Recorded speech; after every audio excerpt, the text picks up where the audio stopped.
So a bit of a recap after having my nerd weekend. Way back in, I guess it was end of July, maybe it was August, I forget now. That was the last time I role-played and had my brain kind of deep into role-playing territory. That was the last time. I've been busy with part-time jobs and starting a small business since, but that weekend we played, one of the days I ran Rifts. We ran it for about, well, we played for about 16 hours straight. It was kind of a marathon weekend. We played for 3 days with, yeah, a bit of time on either end in transportation. But I used the adventure planning form that I have done previous videos on and published for your download if interested, and that worked out really well. But it wasn't. It didn't suffice after the characters were made. Like I had some. I had the scenes planned out here, and they're tailor-made to the PCs. Glitter Boy, Crazy, Burster, Coalition Tech, City Rat kind of idea to keep everybody interested. Let each player have a bit of the spotlight.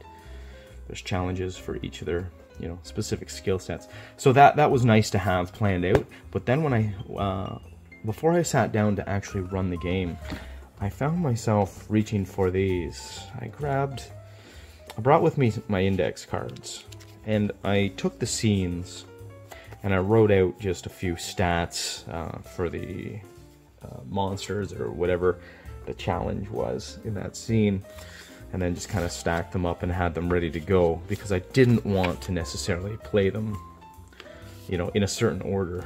kind of trying to avoid railroading a bit, even though it was just a one-shot. That's often the best way to go for one-shots, just to keep things moving, but I tried not to do that. So I was able to just kind of pull them randomly as it felt natural to do, and that worked out really good, really well. The index cards were a super way. I had a bit of a GM screen, and I was just laying these out, and I could, as events were happening, I found myself changing these. It's like, okay, this is probably going to happen next. Oh, and then maybe if that, then this, or this maybe after that. Just having that mobility, I found really good for getting my brain around the possibilities and the flow of adventure, the flow of action.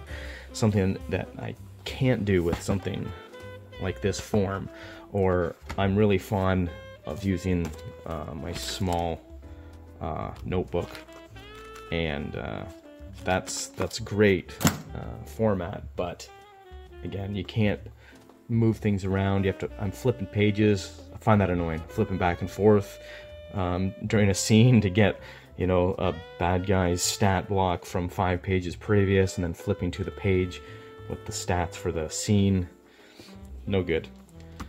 So I tried the index cards. I just kind of wrote them out half an hour before we started playing, copied everything off this, so all the meat and action was prepared on this with a twist, with the different factions.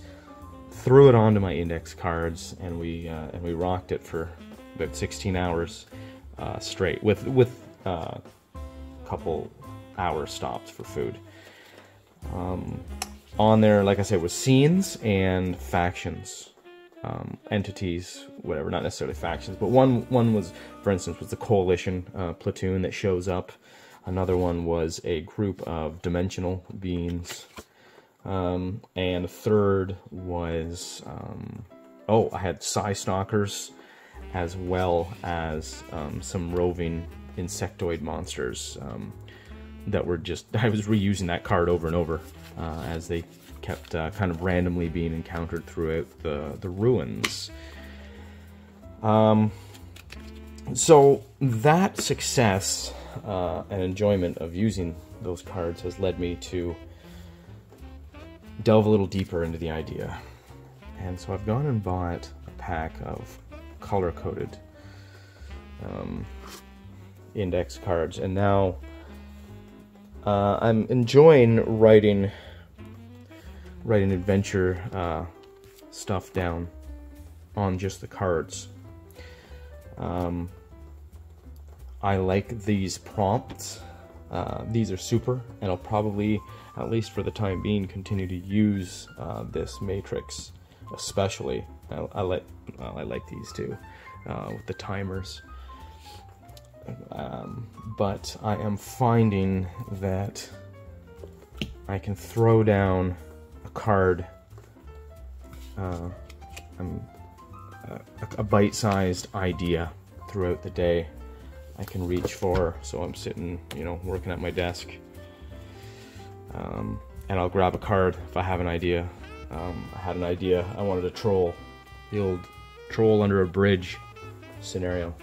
So I was thinking, oh yeah, a Rift's troll would be cool. Maybe some cybernetic implants. Maybe he's got a bionic arm, a cyber eye or something, and a huge mega damage club. Maybe he's got like a huge missile launcher tube as well. And he's got scattered under the bridge all his spoils that he's, you know, other adventurers or coalition squads that he's killed. He's got all their, maybe a smashed up power armor under there, and the characters happen across this guy. So I wrote that down. Just the heading. I'll stat it out later. I threw on the backside some loot, like I mentioned, some spoils from previous kills, and I just chuck that aside, chuck it onto a pile or whatever, and keep that for later. I like that method of you know, bite-sized flow of consciousness stuff. You can get your ideas down quick. They're not tied to a certain page. They're not in any kind of order. I can reorder it later. Really like it. Like the potential. So, index cards. I'll probably have some more adventure planning videos coming out in the future on for Rift specifically, and using index cards to facilitate easier, quicker, more versatile game mastering practices. And I'm really trying to also focus on the old adage that as game masters, we prepare problems, not solutions. So I really want to get these cards just listing all the complications and challenges that they'll face, and not wasting any of my time or thought process on how they'll deal with them, as little as possible anyways. And that's it for today. Stay tuned for more index card action coming up. Roll on.